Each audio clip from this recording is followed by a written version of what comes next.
We are here for C-Risk session. My name is Prab Nair, and I'm not here to spend more time on my introduction. I already have a 17 plus year of experience in the information security governance. Training is something my passion, and consulting is something my profession. And I'm sure you guys, we know we are here for C-Risk session.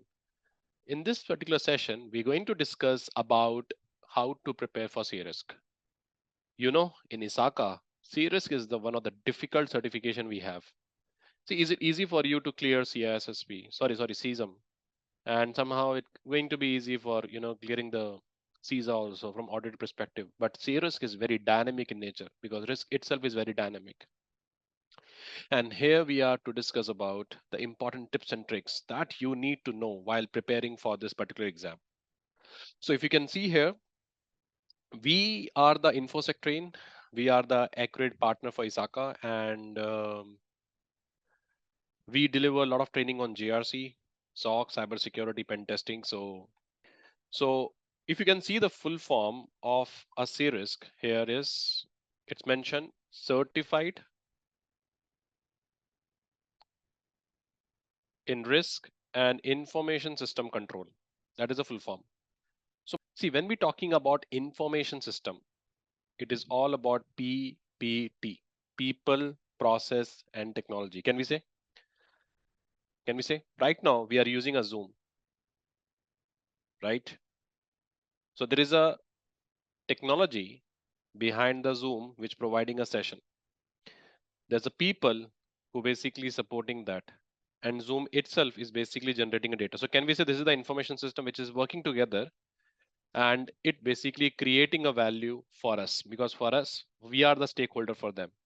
But when they basically providing this value, there is a possibility that risk can also exist in the organization. And that is why to creating the controls or implementing a control to reduce the risk, we have a certification which is called CRISC. That's why it's called Certified in Risk and Information System Controls. The controls that we apply on the information system, but before that, analyzing a risk associated with the information system, that basically covered in the CRISC. Is the first one clear? Okay. So if you take example, this is basically the data center we have. Okay. I'm sure it is visible to everyone. Need to acknowledge in chat box, whatever I'm drawing. So this is basically called as a data center. Okay. Now, in this data center, they have a server, they have an application which is basically hosting a Zoom sessions or Zoom application. So we as a stakeholder using a Zoom and through the help of Zoom, we basically doing a meetings. And as a Zoom, you are basically joining the session and you can join this session from any location. So there is a people who managing the data center. They basically follow process through which they manage this data center.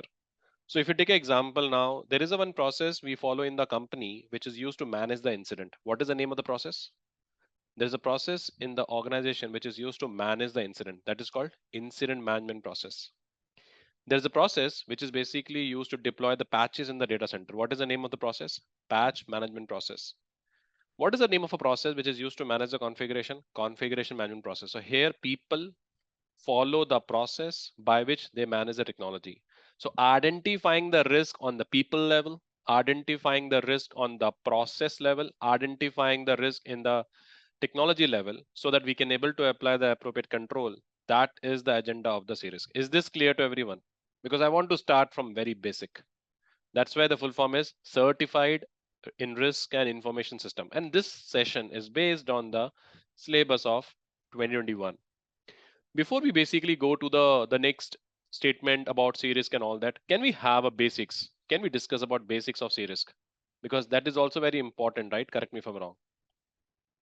Okay, so we have some terms that we used in the C-Risk. The first is basically called threat. Now, threat is an action that basically compromises security. Let's take example hacker. Okay, and we have a system A. So this is basically my system. Okay, so if you take example here, system. So system is basically what? So in system, we have a password, but this password is basically configured with the less character and all that. So here the password is with the less character. Is a threat or is it a risk?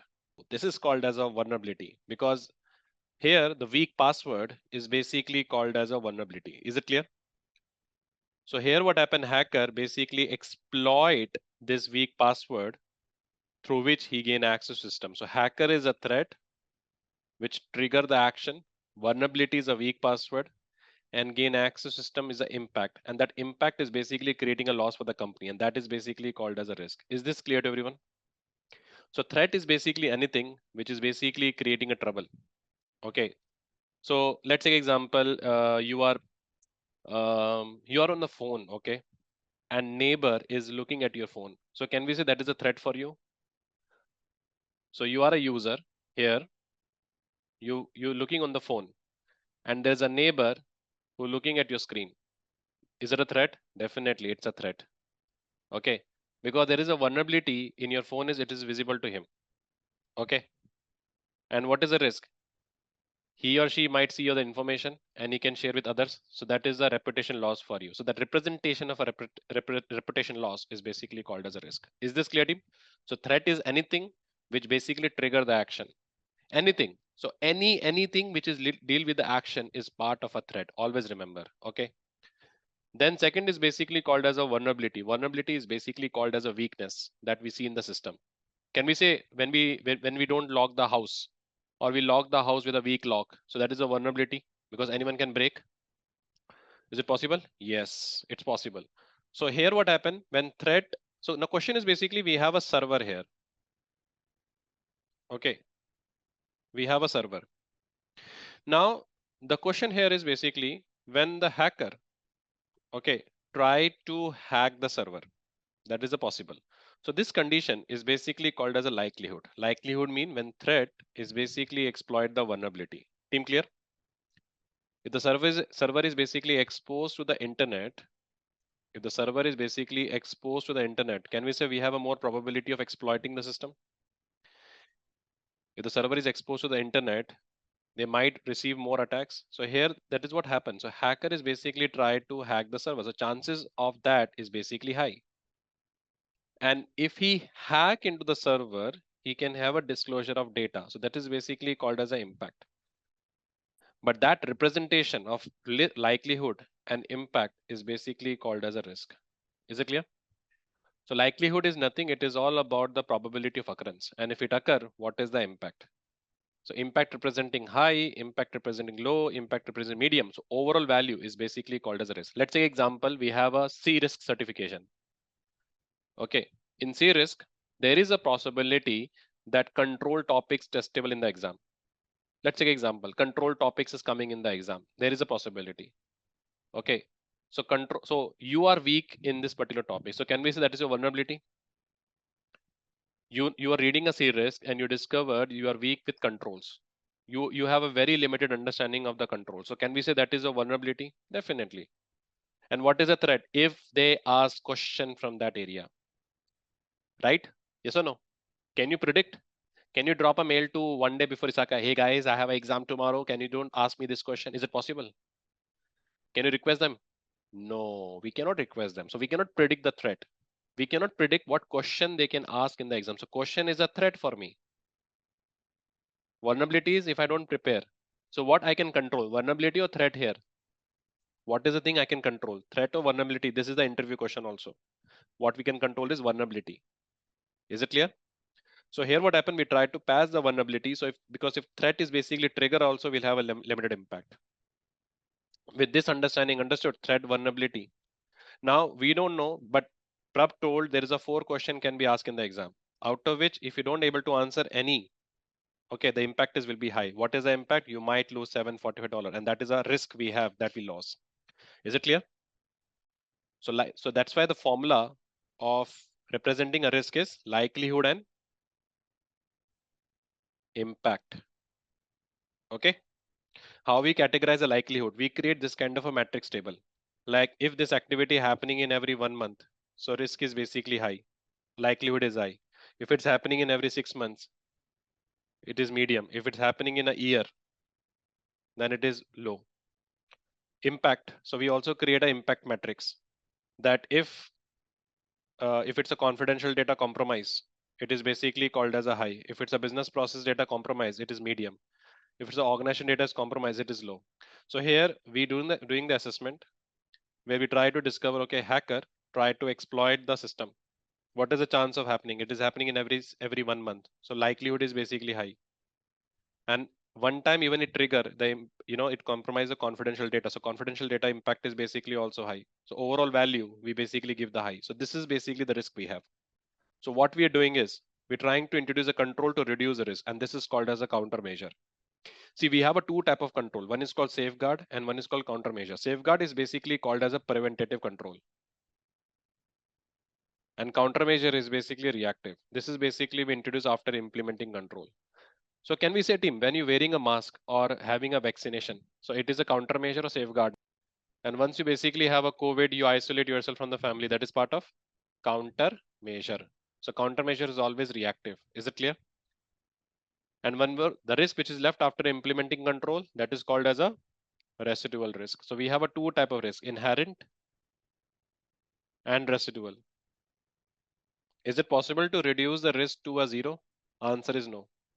So that is why we said the risk before implementing control is basically called inherent, and risk after implementing control is basically called as a residual. Is it clear? So you have a zero visibility about the book and you get scared from the book. That is an inherent risk. After attending a training, I told you only need to read 10% of the book. So 90% you left and went for the exam. So can we say 90% is a residual risk you accepted? In my serious training, no one read the book. My serious training, my CISM training, no one read the book. Only based on us training slides, material, they cleared the exam. So I told them, read this and read that. That's the residual risk. They accepted and go to the exam.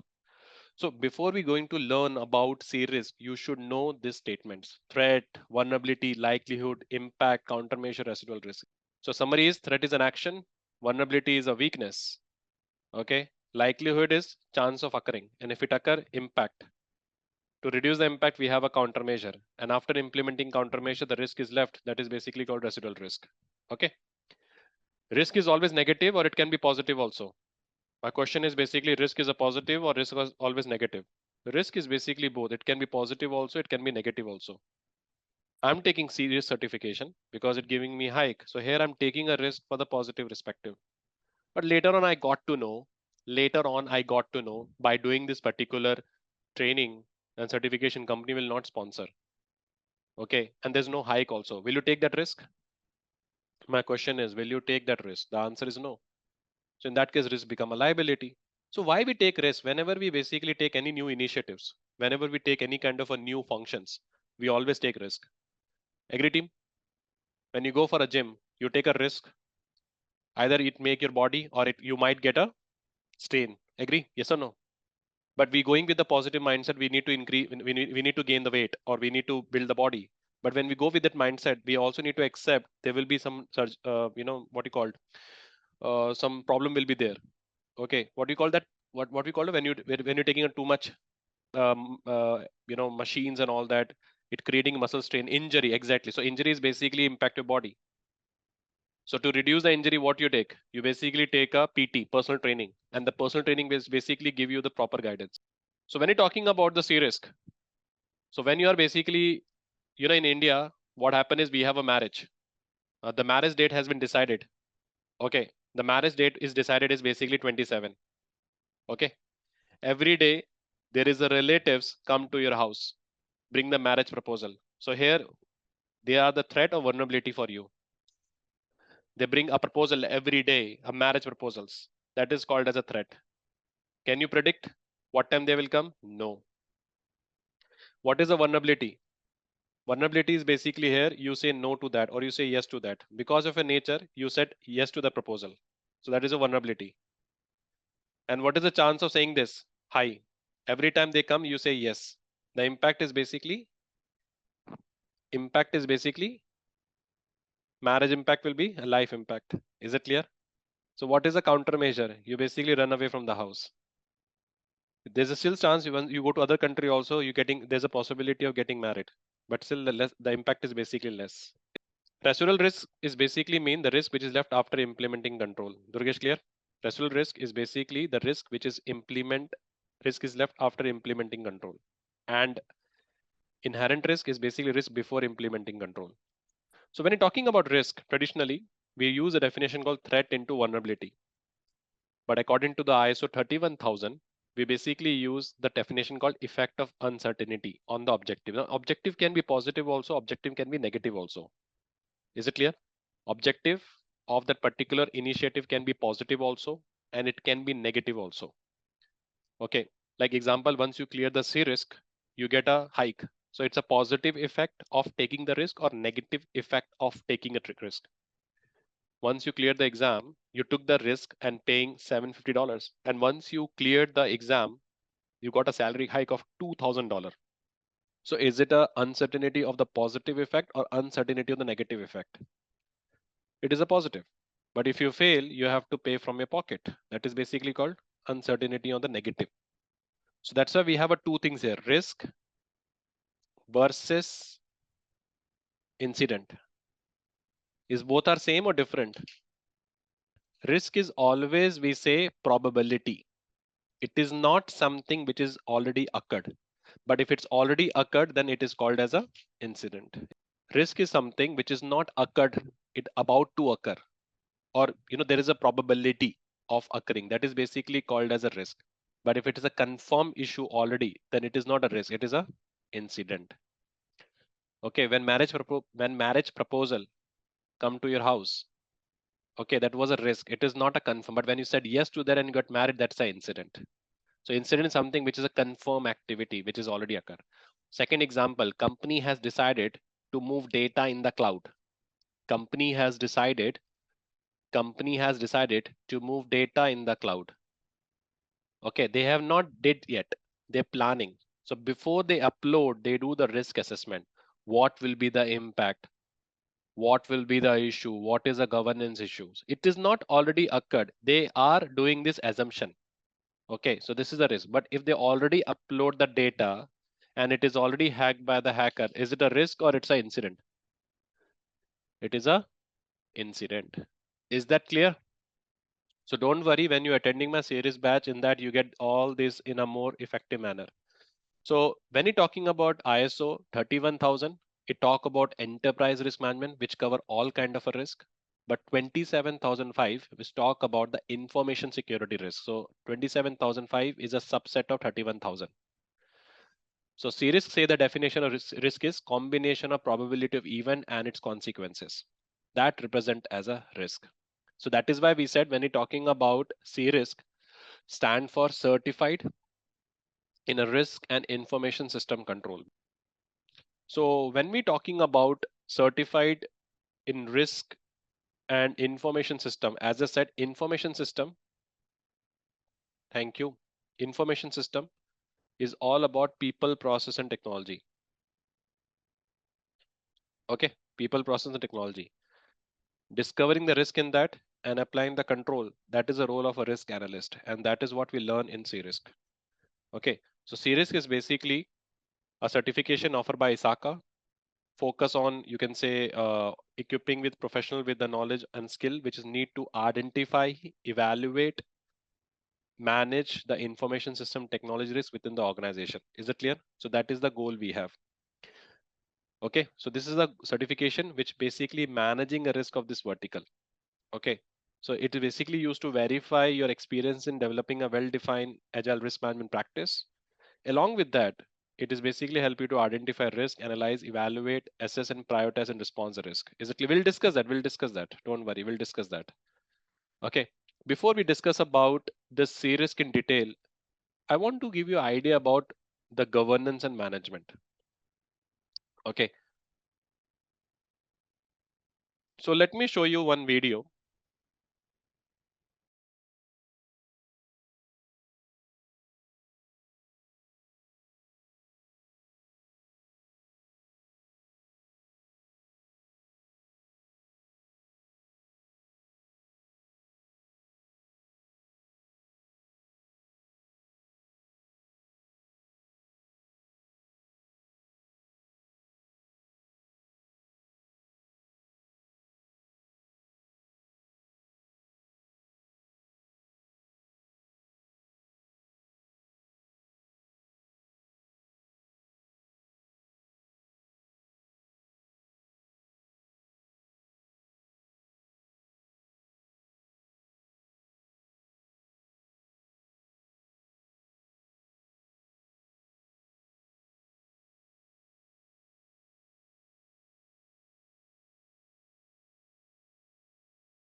So if you notice, so many things you have observed in this video, right? No rules. The person is basically going from one location to other location, right? Agree? So that is a concern. So you can see the live example. We need a governance here. Now, what is governance? Because in a C risk, we're teaching risk governance. Okay, so let's understand what is governance. So when we say governance, governance is basically means set of operation. Okay, so if you take example of country like our India, we have more than 28 states. Each state basically have their own rules. Okay, and to manage all the states, to manage a country like India, we need a strong government. Why we appoint a government? Because government is the one who create a law, and law is basically they enforce within the country. Is it clear? So can we say it's an example of governance? Same like when we start any company. Okay, when we start any company. So let me explain you with a very simple term. So you get a more better visibility. Give me a second. Okay, great. Now every company basically start with the vision, why they exist. And based on the vision, we basically have a mission. Based on the mission, we basically create a strategy. Based on the strategy, we basically create a tactical plan. Based on the tactical plan, we basically create an operation plan. Now let's take an example. This company got a new business, and this business they got from the Europe. Okay, so this company is basically into financial vertical, and they got a new project from the Europe. What is the name of a data privacy regulation in Europe? GDPR. Okay, so we have a GDPR. Now in GDPR, we have so many articles. Okay, so many requirement. Now the person who working on the operation level, okay, people, process, and technology who working on the operation level, will they able to understand all the GDPR requirement? Will they able to remember all the GDPR requirement? The answer is no. So here what happened? We basically appoint the DPO. DPO is basically interpret the GDPR requirement. Based on that, he create a privacy strategy. Then we basically have a risk analyst who basically analyze the risk associated with the privacy strategy, who introduce the control reports. Then we basically have a CISO. Based on the risk and all that, he basically suggests a security strategy. And then they basically apply this on the people, process, and technology. Like example, they have applied encryption, they have applied desktop security and all that. So by end of the day, can we say hiring of these people and creating a particular stuff is called as a governance? Can we say like that? Hiring of DPO, creating their strategies, and the CISOs are creating their policies and everything. By end of the day, we applied that on the operation level. Like the example, like we set the policy that okay, no one's supposed to carry camera, no one's supposed to carry phones, no one's supposed to carry USB. I think in the company we have this policy, right? In some floors in the offices, you're not supposed to carry camera, you're not supposed to carry smartphone, you're not supposed to carry pen drives and all that. So we have created that policy and we have implemented the policy. Hope it is clear to everyone. And based on that, we ensure things will work effectively. So what we did, we having this kind of a thing is called as a governance. So when we're talking about a governance here, governance is two type. The first is called as a enterprise governance.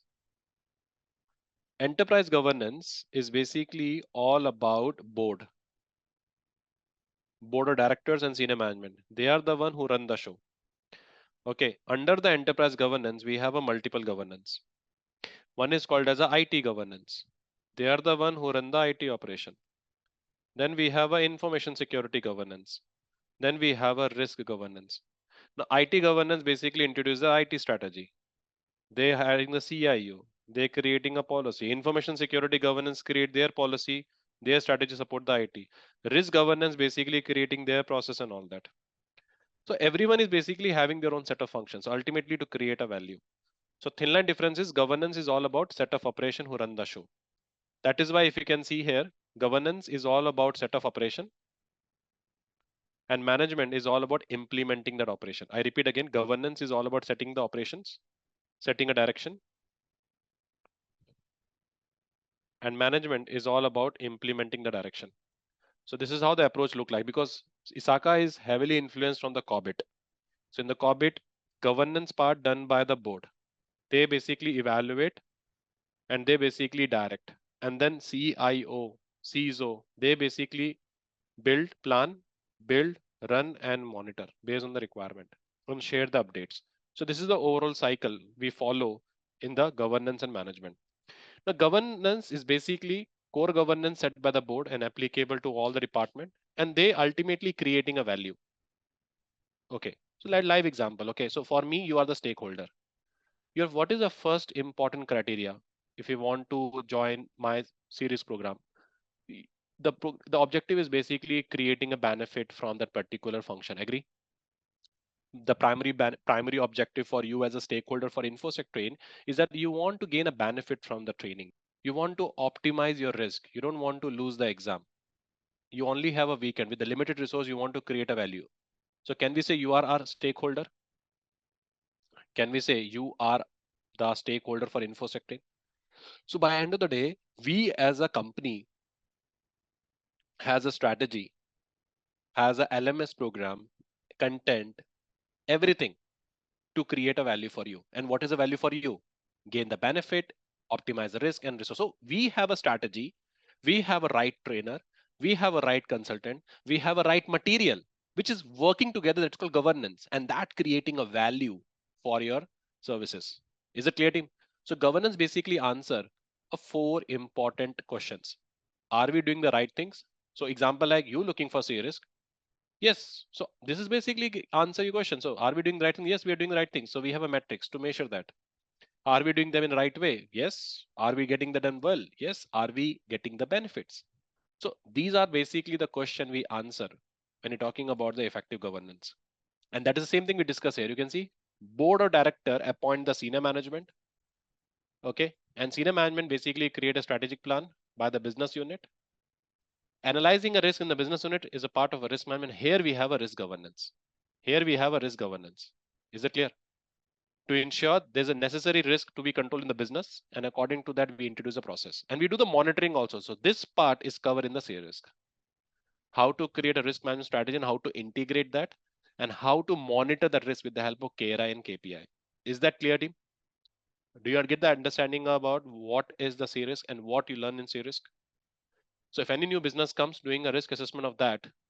And once we run the show in the operation level, monitoring the risk, this is basically called as a risk governance. For that only we're creating a strategy and everything. That's why if you notice, when we onboarding any vendor, we do the risk assessment first. Yes or no? When we procuring any product, we do risk assessment. When we hire anyone, we do risk assessment. When we fire anyone, we do risk assessment. When we demerge or merger or acquisitions happen, we do risk assessment. So what is that? Because risk as a governance process run parallelly to support the business. So make sure we should not take a wrong decision. Clear? So when you're talking about C-risk, in C-risk, we basically have a four domains: governance, IT risk assessment, risk response, information security. Team, I want to say one thing. When it comes to C-risk, okay, domain 4 and domain 1 is very, very important. We'll discuss in detail. See, 26% is testable from the domain 1. It means 39 question we can expect from the domain 1. Okay, because in C-risk, the content is organized in a form of domain. Okay, so domain 1 basically 26% is testable, in which 39 question you will get from domain 1. And the best thing about ISACA is that what they claim, they actually mean it. If they said 39 question will be there from a domain 1.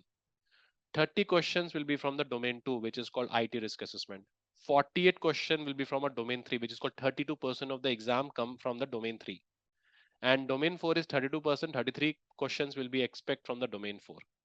So total question in C-risk is 150. And it is basically a 4-hour exam. Now let me tell you one thing. Never ever give this exam from the home. I repeat, never ever give this exam from the home. You know why? You can give this exam from a home. You know why? I never recommend my participant also. because you have more accountability during that time. Okay, you need to have a more accountability. If internet goes down, then you are struggling with that. If there's a latency, you are struggling with that. You can only take one breaks, maximum you take two breaks. You have to stick to the monitor screen. So these are the challenges, and I've seen a lot of people failed because of that reason. Lot of people. So I always recommend, give this exam. Okay, give this exam from the exam center, and you have to go to PSI. I repeat, PSI website. You can check the exam availability location, and you will give the exam from that location. Is the first point clear? Now you have 150 questions to answer. So time is not a enemy. 150 questions you need to answer in 240 minutes. Okay. I repeat again, 150 questions that you need to answer in 240 minutes. Time is not an enemy. Why? You must do 50 questions first in 50 minutes. Okay. Then take a 10 minutes break. Then 50 questions. Then 50 minutes, 10 minutes break. Then 50 questions, 50 minutes, 10 minute break. So how many minutes in which you have complete the exam? In 180 minutes with the break, you have done 150 questions. The good part is that you can also have option to review the questions. So if you have a doubt in some questions, flag for review and you can do it. You can review the later. But make sure you should not review more than 10 questions in a last, because the kind of a focus you have in a first 3 hour, okay, you will not be the same state when you reach the fourth hour, right? Agree? Is it possible for you to sit for 4 hours continuously, stick to the monitor screen? No, you are not some different level of personality and all that. It is not possible for you to sit for 4 hours. That is why I always recommend the back side of ISACA question papers. They have a 150 set of questions.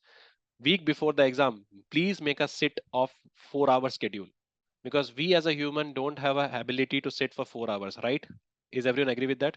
After school and college, when we're working in the corporate, we don't have a habit to sit for 4 hours in one location. That is what. So before, week before the exam, I repeat, week before the exam, make a habit and sit for 4 hours. Okay. If you fail, you have to pay again. Your interim result, they will give you pass or fail. Your interim result, they will give you pass or fail. Okay. Your interim result, they will give you pass or fail. Your interim result give you pass or fail, and after the 10th day, you will receive the detailed results on your paper. Okay. Minimum you need to score 450 out of 800. I repeat, you need to score 450 out of 800. Okay. 450 out of 800. Approx out of 150, you can say like that 90 questions must be correct. Well, 75 to 85 question, 90 question must be correct. Now, if you're going for the exam, the cost of the exam is 575 if you are a member. And if you are a non-member, you have to pay 760 USD. Actually, it is a good deal. If you go for a membership, na, it's a good deal. You know why? See, membership for a first certification, you won't get much profit, but for second certification, you will get a profit. Now, let's take example. This year, you're planning a 2 certification. Okay, this is a very important thing. Please listen this carefully. People does this stupidity. Okay, please listen this carefully. If you go for a non-membership, it means you directly pay 760 and you get the exam. But you know what is the loss? The loss is basically you won't get access to ISACA forums, ISACA journals, ISACA magazines. They have a lot of documents on ISACA, and default you don't have a chapter meet access. So that is a concern. Okay, so better first take a membership which costs you approx 160 USD. Okay, first take a membership which is basically cost you 160 USD approx. Okay, and after paying 160, you have to pay 575. So total how much you paid so far? 5, 6, 7, 3, 735. Okay, still out of 760 you only paid 735, but in that you got the membership plus exam voucher. Is it clear? Next exam when you're booking in the same year, you just need to pay 575. Is not a good deal? Is not a good deal? Instead of paying only 760, and next time also when you're paying for new certification, you have to pay 760. But take a membership first in a year and then book the exam. You will save approx 35 USD in a first certification. And when you're giving for the second certification, you just need to pay 575. So you directly save $200. So I think it is a very good deal. Okay. So yes, you need to pass in every domain to clear the exam. Suppose one thing is that suppose in because they do the aggregate score. Okay. So in each domain you need to score 450. When you're talking about the requirement and everything, so 450, 450, 450, 450. You need to score 450 in each domain. Is it clear? Now let's take example in two domains. Your score was 500. In one domain your score was 450. In one domain your score was 430. What do you think? You pass or fail? In two domains you got 500, 500 each. In one domain you got 450. In one domain you got 430. You still pass this exam because they see the average. Is it clear? They basically see the average. So it is basically collect and aggregate and provide you the default score. So they collect from all the domain, and based on that they aggregate and provide the detailed reports.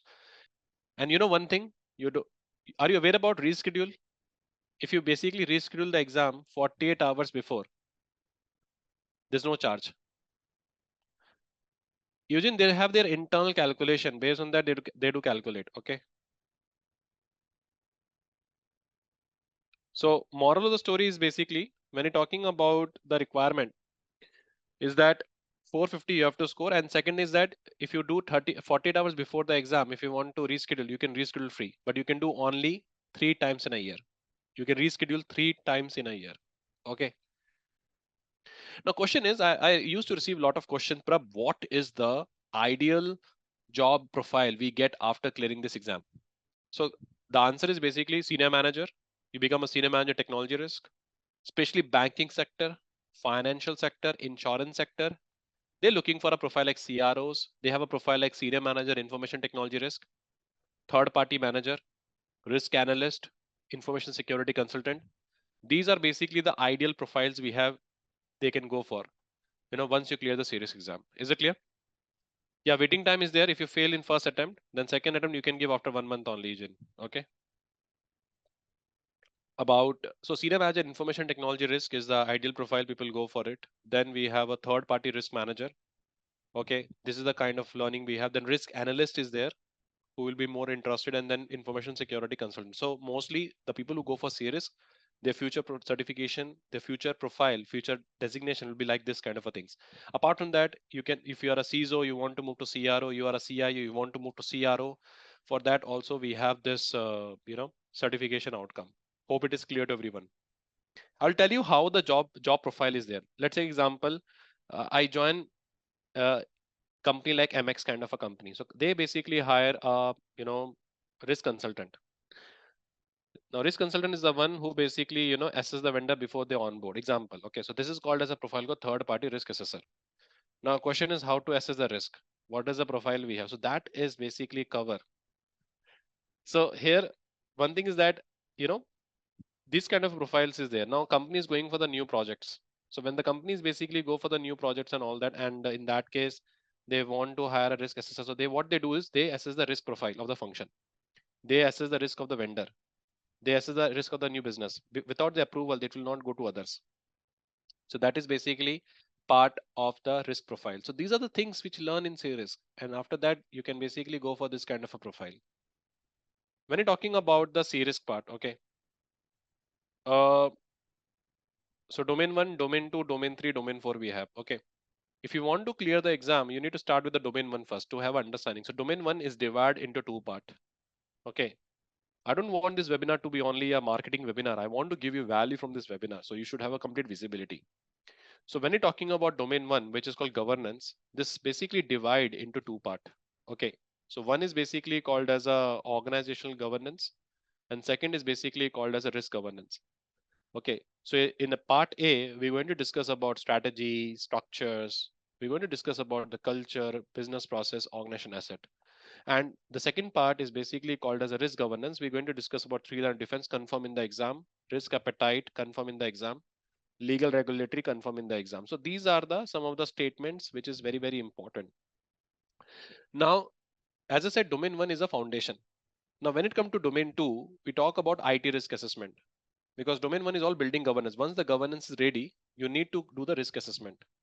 So here the risk assessment is divided into two parts. Because if you go by the risk management process, the first step is basically understand the context, and then the after understanding concept, the first step is basically called as a risk identification. After risk identification, we basically have a risk analysis. And then after risk analysis, the next step is basically called as a risk evaluation. And after risk evaluation, the next step is basically called as a risk treatment. So here what happened is uh, context and hiring CRO to conduct this and how to build the strategy that is covered in the domain one. And domain two, domain three, domain four basically start from here, where we identify risk, where we talk about identifying asset, identifying threats, identifying vulnerability. Then we calculate the risk in a risk analysis where we're going to discuss about qualitative and quantitative. Then we evaluate based on our appetite. And finally, we basically treat the risk. Okay, so that is why in the domain two is very complex. So it's very important for you to understand domain two. So we discuss about risk event, which is trigger from threat, vulnerability, likelihood, and impact. How to do threat modeling, which we do in the design stage of the SDLC. Then what is vulnerability, how to create a risk scenario, which is part of a part A. The second part is called as the IT risk, where we talk about the assessment, we talk about risk register, we talk about risk analysis, we talk about BIA, and then we discuss about inherent, residual, and current risk. So this is basically part of a domain two. Once we basically document the risk, we need to respond to the risk. That's why domain three is all about response and reporting. One thing always remember, whenever we're responding to the risk, it is based on the appetite and tolerance. So here risk response, like we have a four type of treatment: accept, avoid, transfer, and mitigate. And we also need to define who is the risk and control owner. We need to identify the emerging risk. What is the process you are using to manage the emerging risk? And once you identify this, you need to apply the controls. So controls implementation is also part of the function that we need to understand. Along with that, we also need to discuss about the control implementation. Okay. And we also discuss about the control effectiveness. Okay. Along with that, the next part is called as risk monitoring, because once we basically implement the control type is like preventive control, detective control, corrective control, all those things is basically we are covering here. Okay. And along with that, once you implement the control, you need to monitor that particular risk. So here we can have a risk treatment. Okay. Uh, Another important part, we have like a data collection. Okay. We have a risk monitoring. We have a KRI and KCI. So when we're going for the series session, we're also going to learn about how to build the KRI and how to build the KCI, key risk indicator and key control indicators. Like if you take example of petrol fuel tank, it start giving you the indicator, right? So that is basically part of the function. Now, domain four is basically cover your information technology security, because when they introduced 2021 syllabus, they focus more on the information security, and that is where domain four carry more weightage. So in the domain four, we're going to cover about information technology principles and information security principles, which talk about SDLCs, project management, DRM. And from the exam point of view, SDLC emerging technologies are very, very important. And along with that, business continuity is confirmed in the exam with the information security framework. Now, why we are here for the session is to understand the language of the exam. See, when we go for the questions, okay, question is a sense of scenario. Okay, lot of scenario based question is there, but my suggestion is that do not assume your organization scenario when you're reading the question. If system is infected with the virus, what is the first step? Isolate. The first step is basically we confirm. We actually confirm the incident. In day-to-day practice, we say we isolate, but first we need to confirm. Let me ask you another question. What is the first step in the VAPT? What is the first step in the VAPT? Scoping. The first step is basically NDA. Understood team? So if you're going to read the question with your organization scenario, you always mark the question wrong. Is it clear? So sense of scenario is required. In some topics, it is very important to cover the good understanding of the concepts. Okay, that's basically very important. Okay. So no reverse, you can say IT here is basically cover your cyber security, process security, and all that, and CRISC basically cover the enterprise security, which cover your IT, non-IT both. Okay. So good understanding of a concept is required. Let's say example, we have a privacy and secrecy. You should be very clear with the thin line difference between privacy and secrecy. In some questions, you need to have an analytical analysis. Which one is right, which one is wrong. Okay. Sometimes you need to apply common sense. We literally went through so many questions and you forget your common sense. Okay, common sense say that security will be achieved by CIA. And question was talking about that only. In some questions, you need to apply audit. Let's take an example of how to apply audit experience. So there is a vendor who said, okay, there is a vendor who said, we have appropriate security controls. Please sign this contract. So will you trust that statement?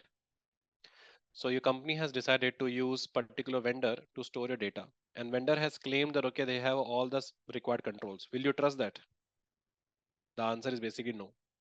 Writing it doesn't mean happen. Go look and verify. And this is basically where we're doing an audit. Is it clear? So audit is basically try to validate the functions. Is this clear to everyone? Audit is basically very, very important here. Okay. Now picking the best out of all, that is another important thing. Okay. Because all four options like, okay, what is the ultimate goal of your training? Option A, suppose gaining knowledge. Option B, understand the concept. Option C, understand the syllabus. And option D is clearing the exam. So what is the answer? Clearing the exam, because picking the best. Is that clear? So that's the most important part we need to understand. So picking the best out of all, that is the most important thing. Okay. Is it clear? So this keyword is basically change the answers. It's very, very important for you to focus on this keyword. Okay. Greatest, first, most, best, main. These keywords will change the perspective of the question. Let me explain you one example. What is the greatest advantage of attending any training? Clearing the exam. So all four option is basically there, but we need to select one option which is greater than other. Okay, what is the first step in attending a training or first step in preparing for a series certification? So question talking about first, it means the question talking about sequence. So we have to select that option which talk about the sequence. Is it clear? Then in the month of December, most of the people go to the Goa, or most of the people go to the US, or most of the people go for a vacation. So most will be select in that case, which is use regular or more populated answer. But best I will be stay at home. Understood the thin line difference? You are a risk analyst. You create a risk management policy. Okay, who will be the most important person who approve the policy? Answer senior management. It's a normal thing. But how you convey the policy? The risk analysis will convey the policy because he's the best person to convey. So best is used according to the situation. Is it clear? Most of the people go to Goa in the month of December, but best I will stay at home because of cost. Understood, team? How to use most and best. So whenever the question has a word best, we have to use according to the situation. And whenever the word most is there, we have to select that option which is used regular. Main is basically mean what is the ultimate goal. So team, what is the main goal of risk management? If you get a question, what is the main goal of risk management? Answer is, what is the main goal of risk management? Reduce the risk to an acceptable level. Okay. So option A, identifying the risk. Option B, analyzing a risk. Option C, review the risk. And option D, reduce the risk to an acceptable level. So main goal is what? Reduce the risk to an acceptable level. So we have to select that option which can cover everything. Hope you find these tips and tricks useful. So when you're preparing for the exam, use this particular language. Okay. Now, when you're talking about evaluating a question, writing will be validated. What is the meaning is, as I said, I told you already the example is you are dealing with a cloud vendor. Cloud vendor has given you assurance they have an appropriate security control. Will you trust that? No. What is the next step? We will validate with the help of audit. So writing need to be validated. Is it clear? What is the first step in the risk management? Option A, identifying risk. Option B, analyzing the risk. Option C, treatment of the risk. So what is the best answer? Identifying the risk, because question talking about sequence. What is consist in the risk management? So question talking about scope. So we have to select that option which talk about scope. If option A say identifying the risk and option B say reduce risk to an acceptable level. So what is the best answer? If the question say what is consist in the risk management, identifying or reduce risk to an acceptable level. Reduce risk to an acceptable level is an outcome. That is not a consist. Consist will be risk identification. Sometime you have to use the combination of tenses. Peter is creating a policy. What is the first step? Answer is business requirement. Peter created a policy. What is the next step for implementing a policy? Management approval. So tenses will basically change the answer. And sometimes the outcome is basically matter. Okay, the outcome is basically matter. So let's have some coffee with Prab to understand this question. Which of the following is the most critical factor to consider when choosing an effective risk management methodology? All four options are there: vulnerability assessment report, penetration testing report, audit report, and risk culture. Which of the following is the most critical factor?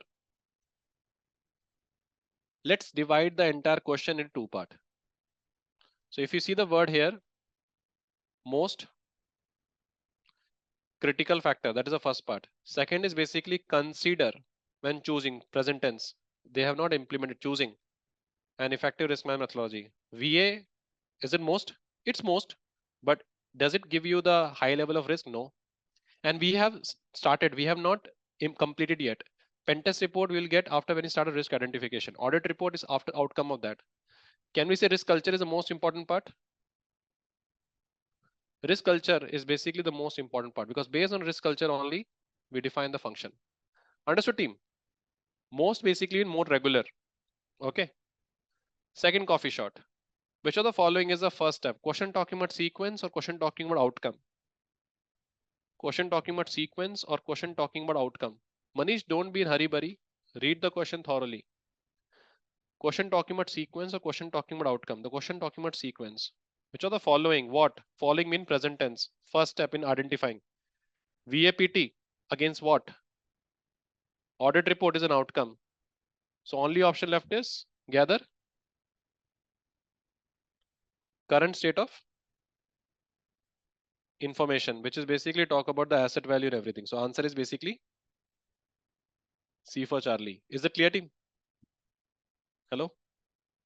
Next, which option best? Now, best accurately represent the effective information security management program.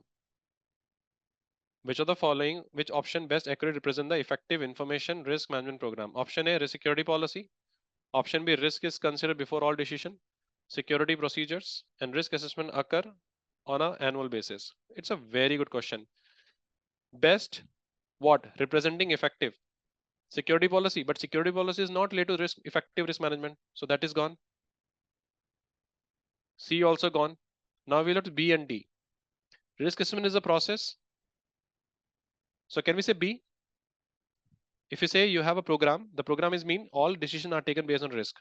So ensuring risk is considered and determined before business decisions are made is best to ensure risk tolerance is basically kept at the level of approved by the organization. And that is basically the statement we have. Is it clear? So answer is basically B for beta. Because D is basically annual process you're talking about. Okay. So question is, what is the important resource you have to use? Yeah, let me share my justification again. Ganesh, security policy A and C removed. So that save your time and save your effort. We need to focus on B and C. Risk assessment occur on annual basis. That is a requirement.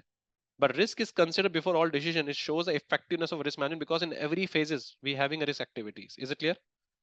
So that is the part we have. Okay.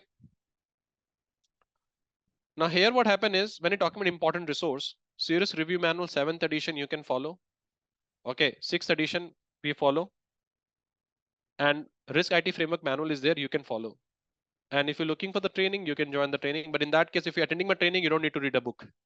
So that is the advantage. So in my training, no one read the book, only based on the training and questions what I share. They basically attempt the exam. Okay, so that's the most important part we have. Unofficial book is there, CIO's books are there, AIO books are there, that is there. But in the C-risk, the most important part I need to explain you is your entire C-risk is around this area: risk capacity, okay, risk appetite and risk tolerance. How many of you in this batch always get confused with this statement? Risk capacity, risk appetite, and risk tolerance. Okay, so let's understand with the example. The salary you withdraw in a month, the maximum salary is your capacity. Suppose your maximum salary is basically $30,000. That is a risk capacity. Can you invest more than that? Is it possible for you to invest more than that? No. So $30,000 is a basically capacity. From that you decided $5,000 for the training every month. Okay. $5,000 you have decided to invest for the training, and that is basically your appetite. And you have invested $3,000 in a series training. That is basically current tolerance value. Sonali, clear? Is it clear to you? The appetite that we set to for the project, and tolerance is the current state of risk that you take for the business, and capacity is the maximum risk you take for the business. Is it clear, team? Now let me give you one example. Just imagine, okay? So $10,000 is your salary that you withdraw in a month. Okay, so that is basically your capacity. Okay, you decided from that in one project you will invest not more than $1,000. That is a pocket, which is say appetite. Okay, $750 is basically exam cost. Is it coming under the appetite? $750 is basically part of the training. Is basically called as a tolerance, current tolerance you can take. Possible? Great.